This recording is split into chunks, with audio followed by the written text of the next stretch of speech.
What was that about the unnecessary sequel? Oh yeah, that was it. 15 years after the Blob terrorised humanity, an oil pipeline engineer, who for some reason seems to have a tent in his house, returns from the North Pole with a container containing part of the Blob, and he decides to keep it in his freezer. Remind me not to go to dinner at his house. His wife, unaware of what's in the container, accidentally lets it out, and in no time it sets about eating the cat, eating the wife herself, and then makes itself at home. Little curly hair in a high chair. Incidentally, the engineer seems to be watching the original Blob on the telly. Well, it's one way of cutting costs, I suppose. This movie wants so badly to be a horror comedy, but comedy really works if it's grounded in reality, and nothing in this movie feels real. It's full of people camping it up like nobody's business, playing to the camera, so obviously trying very hard to be funny, and it probably doesn't help that they're all accompanied by silly music.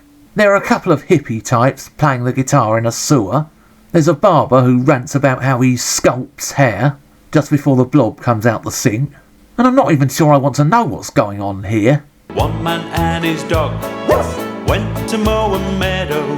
A man is bathing with his dog, yeah, like you do, when suddenly the Blob invades the bathroom, sets on the dog, and he reacts by throwing the telephone out the window. Somebody answer the phone. Somebody answer the phone. He then hilariously runs out into the street naked, where he's promptly arrested. There's also a fancy dress party, and a man in a gorilla suit behaves like he's doing pantomime, before eventually the hero and his shrill girlfriend manage to freeze the Blob. But then, thanks to the stupidity of a cameraman and some rather egotistical military type, the Blob bursts out of its ice, although we were thankfully spared another sequel. Everything in this movie is inferior to the original Blob. Everybody seems to be taking it as casually as anything. Oh, and by the way, did you ever wonder where Freddy Krueger got his dress sense?